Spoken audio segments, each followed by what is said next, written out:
ঘুম থেকে উঠে বাসি কাজ ছেড়ে বাসি কাপড় ছেড়ে রান্নাঘরে চলে এসেছি। এই দেখো দুটো কড়াই, একটা কড়াইয়ে হচ্ছে আর একটা কড়াই বসিয়েছি। এই যে জলটা চিরবির চিরবির করে টানছে, এবার তেল দেব। আজ পঞ্চমী, তো কি হয়েছে, রান্নাঘরে তো আসতেই হবে আমাকে। আমি তো এটা ভালোবাসি, বুঝেছো? রান্না করে খাওয়াটা বেশ ভালোই লাগে। অনেকে পুজোর সময় অর্ডার দিয়ে বাইরে থেকে খাবার খায়, বাট আমি 12 মাসই, পুজো কি আর এমনি কি, আমি রান্না বান্না করে খেতে পছন্দ করি।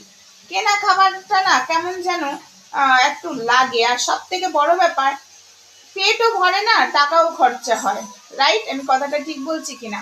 আমরা ভাই ভাতে মাছে বাঙালি, আমরা ভাই ওসব চাইনিজ খাবারকে দুপুর বেলাটা পেট ভরাতে পারবো না। চাইনিজ খাবার রাতে ঠিক আছে, হালকা ফুলকা খেলাম, চলো, বাট দুপুরে ভাত ডাল মাছ একটা সবজি চাই।